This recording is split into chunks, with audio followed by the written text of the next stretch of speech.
जो स्टूडेंट्स इस साल बीएससी सेकेंड सेमेस्टर जोलॉजी का एग्ज़ाम पेपर देने वाले हैं उनके लिए ये क्वेश्चंस वेरी वेरी इंपॉर्टेंट होने वाले हैं, क्योंकि ऐसे बहुत से क्वेश्चंस होंगे जो इन क्वेश्चन से आपके एग्ज़ाम पेपर में फंसेंगे।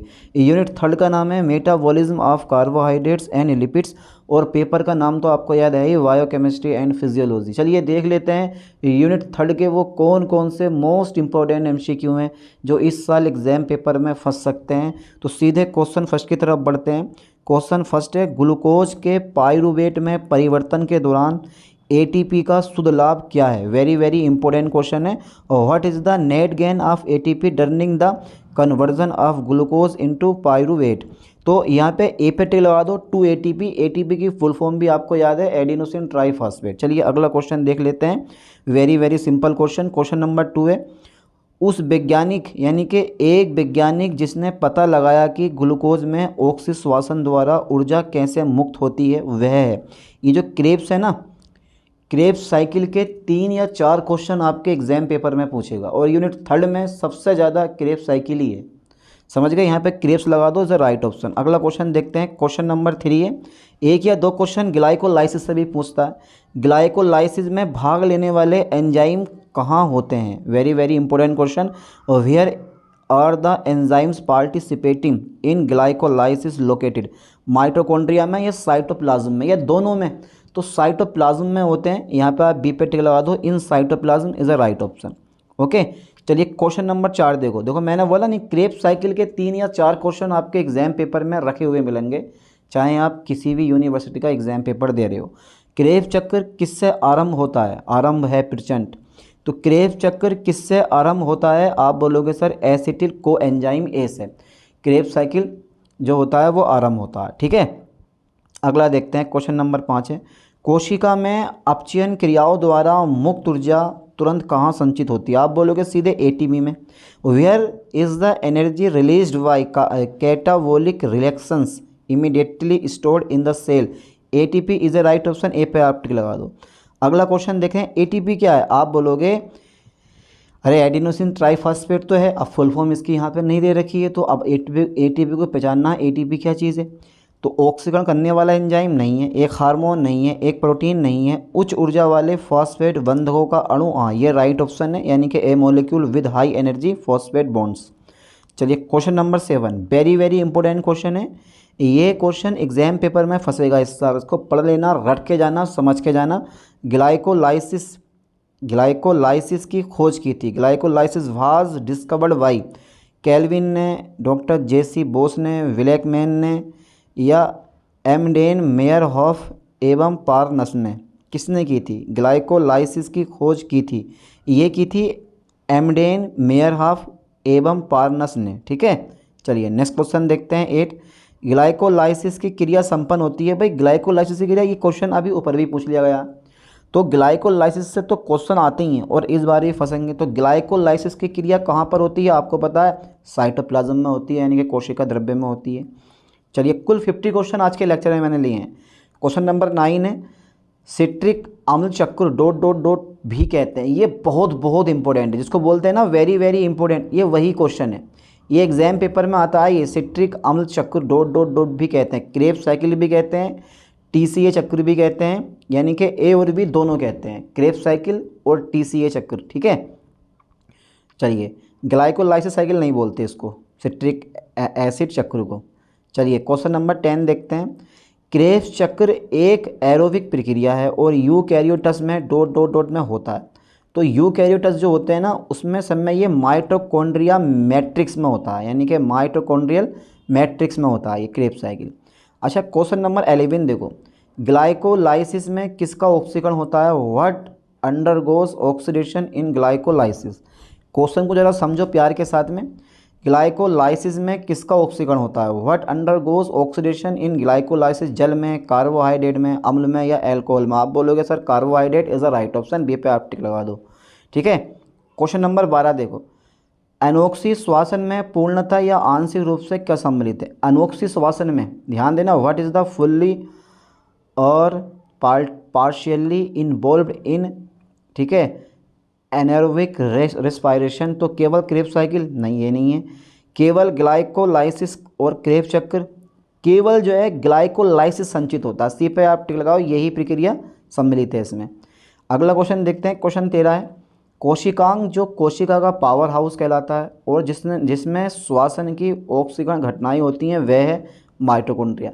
ये तो आपको पता ही है, कोशिका का पावर हाउस माइटोकॉन्ड्रिया। तो लगभग 100% बच्चे जो एग्ज़ाम पेपर में बैठेंगे और ये क्वेश्चन अगर उन्हें देखने मिल गया तो सही बता रहा हूँ, धुआं निकाल देंगे सब के सब, दे माइटोकॉन्ड्रिया ले माइटोकॉन्ड्रिया। तो C is A number, right option है। चलिए अगला क्वेश्चन देखते हैं 14, ऑक्सी और अनोक्सी श्वसन के समान भाग हैं, यानी कि एरोबिक और एनएरोबिक रिस्पायरेशन के समान भाग कौन से हैं? वो हैं ग्लाइकोलाइसिस। ये जो सी नंबर है ना, ये समान भाग है इसका, ठीक है। चलिए क्वेश्चन नंबर 15 देखते हैं, ग्लाइकोलाइसिस में अंतः क्या होता है? वो पायरुवेट बनता है, कहाँ पर है? वेरी वेरी इंपॉर्टेंट है, यानी कि प्रोटीन बदलकर ग्लूकोज बनता है। वेरी वेरी इंपॉर्टेंट क्वेश्चन है भाई ये। तो ग्लाइकोलाइसिस में अंतः क्या? पायरुवेट बनता है, बस इतना होगा, ये हैगा। डी पे आप टी लगा दो, ग्लूकोज में पायरुविक अम्ल बनता है, ठीक है, यानी कि glucose forms pyruvic acid is a right option. अगला क्वेश्चन देखते हैं 16वां, अनोक्सी श्वसन में शर्करा के अपूर्ण विघटन से क्या बनता है? What is the formed by the incomplete break down of sugar in anaero respiration. अच्छा, यानी कि अनोक्सी श्वसन में तो सिंपल सी बात है, अल्कोहल और कार्बन डाइऑक्साइड बनता है लास्ट में, ठीक है। चलो अगला क्वेश्चन देखते हैं, या ग्लूकोज और कार्बन डाइऑक्साइड अनोक्सी श्वसन में शर्करा के अपूर्ण, हाँ अपूर्ण से तो अल्कोहल ही बनता। क्वेश्चन 17 है, क्रेव चक्र में क्या संश्लेषित होता है? लैक्टिक एसिड, पायरुविक अम्ल, या ग्लूकोज और एटीपी, फ्यूमेरिक एसिड। डी पे आप टिक लगा दो, D number is the right option. अगला क्वेश्चन देखते हैं 18, वह हार्मोन जो आपात स्थिति में या तनाव की स्थिति में स्रावित होता है। सबको पता है यार, ये वेरी वेरी इंपॉर्टेंट क्वेश्चन है। The hormone that is secreted in emergency of stressful situations is adrenaline is a right option. Okay, चलिए adrenaline is a right option. Question number 19 देखो जरा, HMP शंट किस प्रकार के चयापचय के लिए आवश्यक है? HMP shunt is essential for which type of metabolism? Carbohydrate चयापचय के लिए, यही तो है ना, A number is the right option. अगला क्वेश्चन देखो, लिपिड का बनना और टूटना डॉट डॉट कहलाता है। वेरी वेरी इंपॉर्टेंट क्वेश्चन है। The formation and breakdown of lipids is called, ये कहलाता है लिपिड चयापचय, यानी कि lipid metabolism is a right option. अब ये मेटाबॉलिज्म क्या चीज़ होती है भाई ऐसी, जो बच्चों को डरा रही है? कार्बोहाइड्रेट का RQ नंबर है, कार्बोहाइड्रेट का RQ 1 होता है, ऑलवेज याद कर लो, ये पेपर में कई बार पूछा गया और इस बार भी पक्का पूछेगा। कार्बोहाइड्रेट का RQ है, तो कितना है कार्बोहाइड्रेट का RQ? 1 पे टिक लगा दो, इज अ राइट ऑप्शन। अगला क्वेश्चन देखो 22, निम्नलिखित में से कौन सा एंजाइम गैलेक्टोज चयापचय में शामिल नहीं है? निम्नलिखित में से कौन सा एंजाइम गैलेक्टोज चयापचय में शामिल नहीं है? विच of the following enzymes is not involved in galactose metabolism? तो आप बोलोगे इसका राइट ऑप्शन है गैलेक्टोकिनेज, गैलेक्टोकाइनेज, हाँ galactokinase is a right option. B पे आप टिक लगा दो बेझिझक, गैलेक्टोकाइनेज यानी कि ग्लूकोकाइनेज, ठीक है, glucokinase is a right option. अगला क्वेश्चन देखते हैं 23, निम्नलिखित में से किस एंजाइम की कमी से हीमोलिटिक एनीमिया होता है? निम्नलिखित में से किस एंजाइम की कमी से हीमोलिटिक एनीमिया होता है? Deficiency of which of the following enzymes causes haemolytic anaemia? तो यहाँ पर यार आप पायरुवेट काइनेज, यही राइट ऑप्शन तो नहीं है? हाँ यही है, इस पर टिक लगा दो, pyruvate kinase is a right option. Okay, चलिए 24 देखते हैं, निम्नलिखित में से कौन सा ट्राई कार्बोक्सिलिक अम्ल है? ट्राई कार्बोक्सिलिक अम्ल, ये जो सिट्रिक एसिड है ना, यही हमारा क्या ट्राई कार्बोक्सिलिक एसिड होता है। एसिटिक एसिड नहीं होता, सस्सिनिक एसिड नहीं होता, ऑक्जेलो एसिटिक अम्ल नहीं होता, लेकिन जो ये सिट्रिक एसिड होता है यही क्या होता है हमारा, ये ट्राई कार्बोक्सिलिक एसिड होता है, ठीक है। चलिए अगला क्वेश्चन देखते हैं 25, डॉट डॉट डॉट में ग्लूकोज ऑक्सीकरण के माध्यम से पायरुवेट और लैक्टेट उत्पन्न करने के लिए ग्लूकोज शामिल है। Involves glucose to produce pyruvate and lactate throat glucose oxidation. ये ग्लाइकोलाइसिस, ये तो भैया ग्लाइकोलाइसिस अगर किसी ऑप्शन में दिखाई दे टिक लगा दो, वही राइट ऑप्शन होगा। तो ग्लाइकोलाइसिस से बहुत सारे क्वेश्चन आपके एग्जाम पेपर में फंसने वाले हैं मेरे दोस्त। चलिए 26 देखते हैं, ग्लूकोनियोजेनेसिस कहाँ होता है? बहुत बढ़िया, वेरी वेरी इंपॉर्टेंट। ग्लूकोनियोजेनेसिस, ये है ग्लूकोनियोजेनेसिस कहाँ होता है, where does gluconeogenesis take place, ये लीवर में होता है जिसे बोलते हो आप यकृत। ओके। 27, निम्नलिखित में से कौन सा एंजाइम पायरुवेट को फास्फोनॉल पायरुवेट पीईपी में बदलने के लिए उत्तरदायी है, वह है pyruvate carboxykinase is the right option. Okay, चलिए नेक्स्ट क्वेश्चन देखते हैं। 28, ग्लाइकोजन भंडारण के लिए निम्नलिखित में से कौन से प्रमुख स्थल हैं, which of the following are the major sites for glycogen storage, और वह है मांसपेशी और यकृत, यानी कि muscle and liver is the right option. अगला क्वेश्चन देखो 29, निम्न में किसका स्वाद मीठा है परंतु शुगर नहीं है। जो सैक्रीन होती है ना, उसका स्वाद मीठा होता है लेकिन वो शुगर नहीं होती, मतलब आपकी बॉडी में एनर्जी प्रोड्यूस नहीं करती, सिर्फ मीठा मीठा एहसास होगा आपको। तो saccharin is a right option, ठीक है, टिक लगा दो सी पे। चलिए अगला क्वेश्चन देखते हैं। शरीर में किस विटामिन के कारण कैल्शियम की कमी होती है, तो विटामिन डी की वजह से कैल्शियम की कमी होती है। अगला क्वेश्चन देखो 31, आवश्यक एमिनो अम्ल हैं जो जैव क्रियाओं के लिए आवश्यक हैं, शरीर में संश्लेषित होते हैं, भोजन से लिए जाते हैं, कोई नहीं, तो टेक फ्रॉम फूड, यानी कि भोजन से लिए जाते हैं ऑलवेज।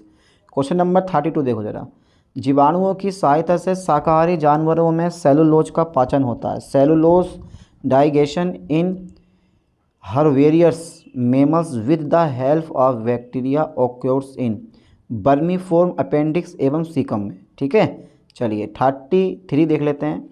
मनुष्य को ऊर्जा के मुख्य स्रोत के रूप में कार्बोहाइड्रेट की आवश्यकता, बात सही है, जिसे प्राप्त किया जा सकता है स्टार्च से, starch is the right option, ठीक है, सबसे ज़्यादा। चलिए दूध की प्रोटीन है, सबको पता है कैशिन, कैशिन नामक प्रोटीन जो होती है ना वो दूध में पाई जाती है, डी पे आप टिक लगा दो। ओके। 35 देखते हैं, वसा में घुलनशील विटामिन कौन कौन से होते हैं। अच्छा, विटामिन की खोज फंक ने की 1912 में, ठीक है। देखो जल में घुलनशील 2 विटामिन होते हैं, विटामिन बी और सी, ये जल में घुलनशील होते हैं, बाकी vitamin A D E and के ये जो होते हैं वसा में घुलनशील विटामिन होते हैं। तो यहाँ पर आप ए पे टिक लगा दो, ए डी ई एंड के ये वसा में घुलनशील विटामिन होते हैं। पूछेगा जल में घुलनशील तो बी और सी टिक पे इस पर लगा दियो। 36 देखते हैं, कौन सा हार्मोन वसा पदार्थों से संश्लेषित होता है, इनमें से कोई सा हार्मोन नहीं है, वैसे एड्रिनल होता है पर राइट ऑप्शन जो है ना कोई नहीं है राइट ऑप्शन, ठीक है। 37, अंडों की प्रोटीन के लिए NPU लगभग कितना होता है, for egg protein the NPU is about 94 होता है, सी पे आप टिक लगा दो।